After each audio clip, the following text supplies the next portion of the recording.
Doma Sports Talk Worldwide with some news from the world of boxing. Y'all know what time it is.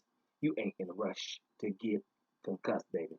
Now, we're talking about one of the good fights, Lomachenko, number top 5 pound for pound. Some got him number 1 pound for pound. Vasily Lomachenko versus Teofimo Lopez. Lopez undefeated, in a unification fight. I told you they might be trying to tell you that it's an undisputed fight. We get to a whole lot of stuff. So what just happened was kind of funny because I was about to, do a Lomachenko because I seen a little article about him and gave an interview and some things that stuck out in his interview because he's ready to fight no matter where, if it's crowd, if it's no crowd, whatever. He's used to both.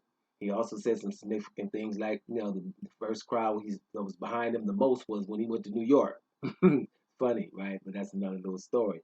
He says he can get in fight mode in a minute if he has to, right?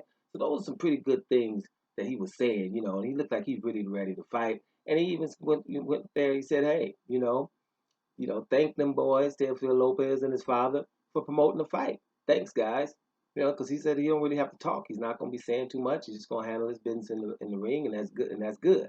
But he did say because of the crowd, right? That's what got me because I thought he meant something else. He said because it's not no crowd, it's going to be similar to sparring. I thought he was trying to say, hey, Teofimo Lopez, I'm gonna dominate him so much it's gonna be like sparring. Who knows? Could be one of them double meanings going on. But he said it's gonna be like sparring if the crowd isn't there. You know what I mean? So Lomachenko ready to rock and roll. You know what I'm saying? That's good. He was ready to do that. But then another article hit me before I was right about to do this. See, that would have been over by then. But then another one came out and said, boom, the WBC president says that if Teofimo Lopez wins, he's going to be his franchise champion, right? Now, I'm going to put these up when I say franchise, right? He'll be his franchise championship. Now, franchise championship is a gift, basically, because it's something you can't lose. So that means, here, hey, take this, we're giving this to you. Because we stop mentioning it. It has no merit whatsoever, right? At all. Because what it's doing is enabling the guys to not fight the important guys and fight whoever. And it can be a gift, it could be another belt, and you can mention every now and then or whatever, but we shouldn't get away from the real belts, right? So I don't even know if Teofimo Lopez would take that. Some fighters don't take, that belt, don't want it because it's not really a belt, right? It's nothing you have to defend. So, like I told you, that they were going to be starting to call the franchise the real guy, and that's not, right? So if he beats Lomachenko, he would be close to you be unified, but he would still have to fight Devin Haney, right? Devin Haney is the real champion. And a lot of people complain, it's like, well, Devin Haney didn't get the belt. He didn't get it. He just got the belt, right? That happens when the champion leaves and goes and do something. Every fighter, great ones. For me, the GOAT in the heavyweight division got his first title because somebody else didn't want to fight him. And that's Lennox Lewis, got the WBC belt because, Riddick Bowe did not want to go, right?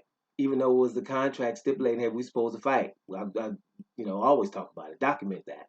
So that happens. You can go on and do good, wonderful things. You can still say, Riddick Bowe is awesome, ain't he? Gonna be a Hall of Famer himself. Lomachenko's awesome, ain't he? Gonna be a Hall of Famer himself, right? Same thing. Boom. But they didn't want to fight this dude, and Lennox Lewis went on to be the baddest one ever for me. So, and for a lot of people, he's in the top 10 for sure. So that's awesome enough. You don't have to be in the top two if you're not. That's just how I see it. I don't got anybody beat Lennox Lewis 2 out of 3. Nobody ever in any era. That's just how I see it. But then again, I'm the guy that would pick Hakeem Olajuwon first for his NBA team. That's my first pick. And then you can have anybody you want on your first pick. My first pick would be Hakeem Olajuwon because I know what I saw, right? So it's just kind of the same thing. So Devin Haney has to be awesome. He can go on and do wonderful things because he's the champ. So your boy Teofimo Lopez will have to go see him to become undisputed if that's what we're gonna have. Now, bottom line is the franchise belt is basically trying to make undisputed extinct, right? You will never be able to get undisputed if you guys make the franchise championship relevant. Start talking about it like it's something. Don't do it at all. Give it no credence. No, it's not important at all because then you will never get undisputed. Because, like I told you before, it's too many weird things that happen when undisputed gets close because it's no one's interest. right? And if the fans are not interested in seeing Undisputed, then we're really never going to see it. So there we have to meet there. Well, hey, look, you got a lot of belts out there, a lot of champions. Let's go ahead. If we get close to Undisputed, let's everybody all get behind it. Even though you might be a little scared if your guy might lose, you should still get behind it because at least it's like we got one champion then. And everybody can go and just fight the champion and become mandatory and fight the champion. But, it's wishful thinking. I know. But this franchise championship belt will only do that. And let me tell you something else about the franchise belt. It's a slap in the face to Devin Haney. Devin Haney is the Lennox Lewis, like I just said. But it's a slap in the face. You know what I mean? I worked my way up. I'm the champion, right? Because he left, right? And then we're going to franchise the other dude, right away. What is all this acknowledgement? If we got to acknowledge that he would rather fight that dude who you're about to franchise instead of me. We got to stop not acknowledging that. The guy who people don't want to fight always gets ignored. Like, why is the reason that I talk about Demetrius Andrade every damn video? There's a reason that I talk about Louis the Real King Kong or Ortiz every second or third video. There's a reason that I call Guillermo Rigondeaux Taz because everybody ran from him and I talk about him in every video and a half. There's a reason that I'm talking about Terrence Crawford or Devin Haney. There's a reason. The Charlo brothers are two twin brothers in double trouble.